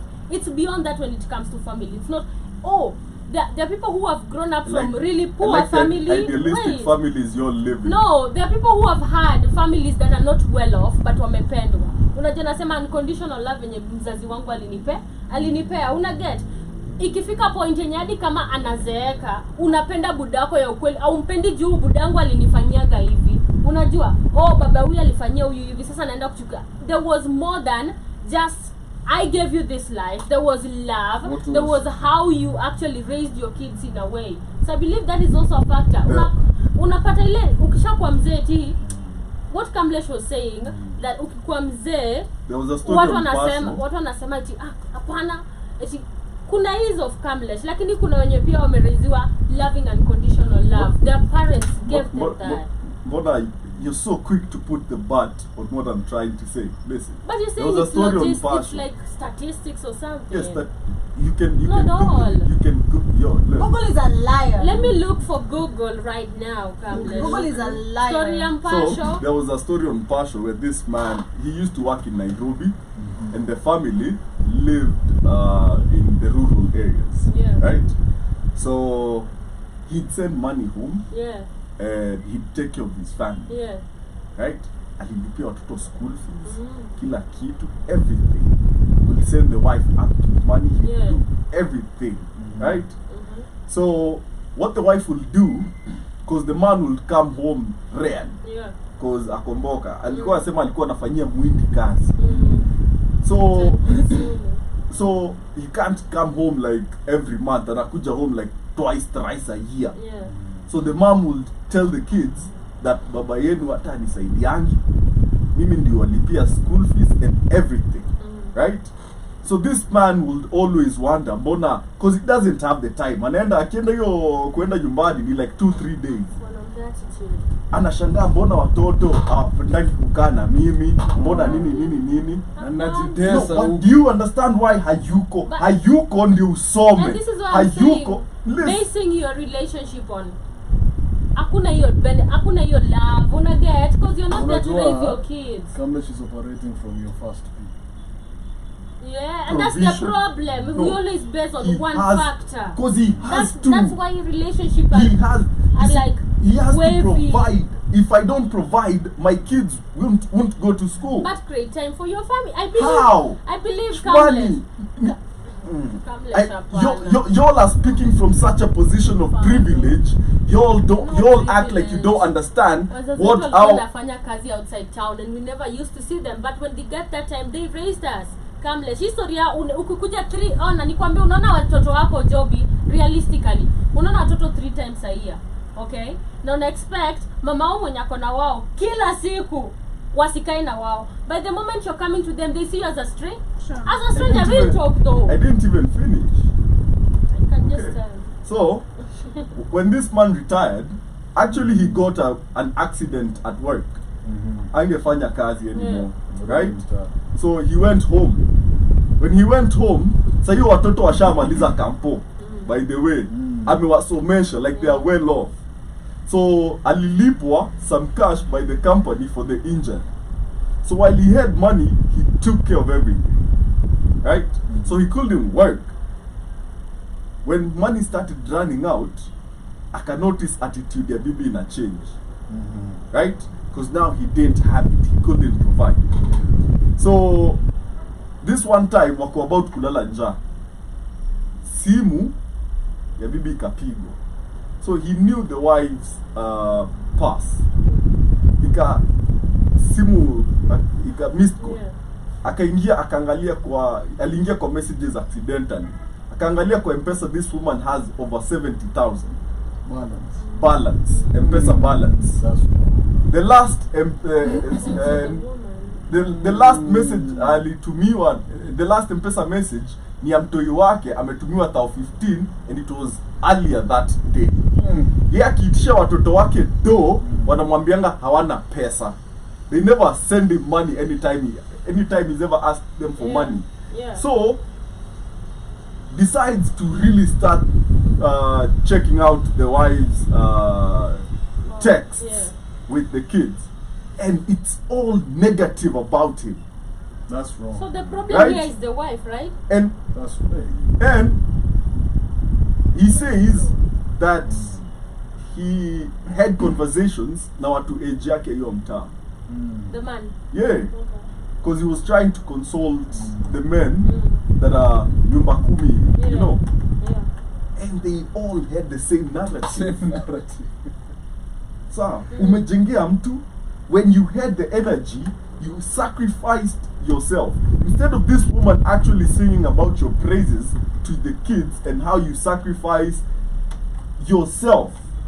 Okay, what she did was create a notion where she's the savior and she's everything to these kids. Yeah. So now you as an old man, and this is the narrative most men in society deal with. Because anatokanga kwa nyumba 5 hata kabla mtoto wako bafu anaoga kuenda shule. Sawa? Anarudi kwa nyumba 10, mtoto ashalala. Shilingi. Akitafuta nini? Akitafuta pesa. Ceiling. This woman gets to see this kid all the time. It is her duty to make sure that the child does not perceive you in a certain way. That's So, true. That's true. but as per what we are witnessing in society right now, my uncles being some of them, Yeah. so our relatives being some of them, how many of you actually don't like your father? Ask yourself that question. How many of you have a certain type of energy towards your father? And who told you it's because you are fed No, words no, about listen, Joe, about I them? didn't. Listen. No, I'm just telling you, because if you say So- so many people hate their fathers I because didn't of say their so many. ma- What I said, a I number. asked a question. How many of you actually don't like your father. It's not because our And moms see, fed let me us finish. Let negativity me about finish. our dad. Joby, I understand where you're coming from with that statement, but let me finish. So, the minute you realize you actually don't like your father, examine the root of it and figure out if it is free and fair. If it is a notion that he created himself or that was put in your head by somebody else that is currently benefiting from the situation and the relationship they created between you and your parents. It might not be your father, it might even be your mother. You might be there when your mother's daughter, lakini upendi mama yako, unashindana ukitumia babako pesa. Ask yourself why. Go examine the root of this problem, because you should be treating your parents equally. Exactly. Okay, so the minute you realize that you're treating one of your parents some type of way, and this is, shout out to Outlaw. There's a song he said that we take a lot from the people that raised us. All we take in their trauma. Okay, ask yourself, do you operate from a position where you took in the trauma of your caregiver? That they got this trauma from the person, from your father or mother?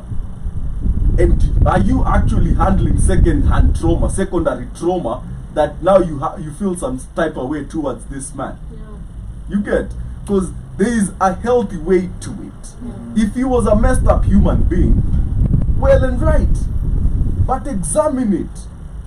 I agree with what you're saying completely, 100%. I feel like it should also be spoken about. Yeah. I feel like we just need to balance and acknowledge everything. Where kuna hao na kuna wengine worse na kuna wengine pia, but kuna wenye pia works. Check. So I think it's Before you wrap up, yeah. I over the weekend I did an experiment. Majirani wangu, sawa? I'm a radio host. Yeah, Of course. Of course, I'm gonna be sure. Listen, Yeah. So and so. hizo nyumba like those mansions, na utasikia bwana ukuja but doesn't live there. Ukiongea na most of these whatevers, sawa, don't like their, you know, na ukimuuliza, we sort of surveyed these people, sawa. Oh, unajua manzi tukiwa nini mkoro, and you're like, you see it now, It trickles down. it trickles down, because unaangalia, you count 12, 13, 14, 15 houses, hakuna hata mzee. And these are women in their late 40s, early 50s. Like, you should be enjoying life with your man right now. Traveling. But Yeah.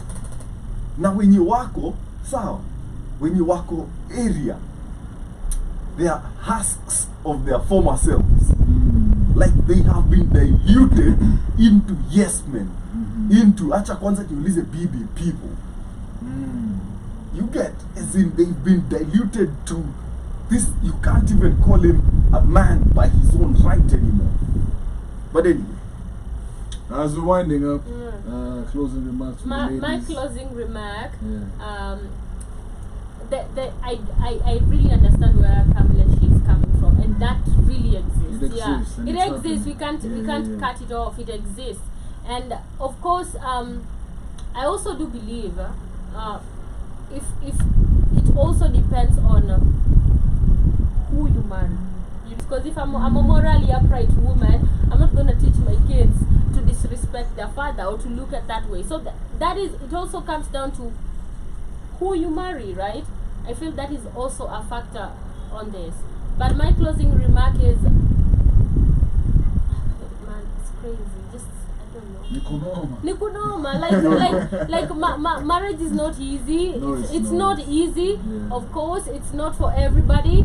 But again, I'm that person who believes in things working out. I always say, I want this, I manifest it. And I do believe, same also, if this doesn't work, if your path is like this, my path doesn't have to be like this. If yours didn't work, mine might work. If mine doesn't work, yours might work. So it leads you on Based on the topic, dates, or rather marry according to your own tax bracket, don't do beyond your own means. You know, don't be out here participating in a in black tax in a different way, because that is what it feels like. You know, you're literally out here trying to make someone else's life better, but you forget about yourself. You know, you're hurting. So date according to your own tax bracket. You know, go for what you know you're comfortable with.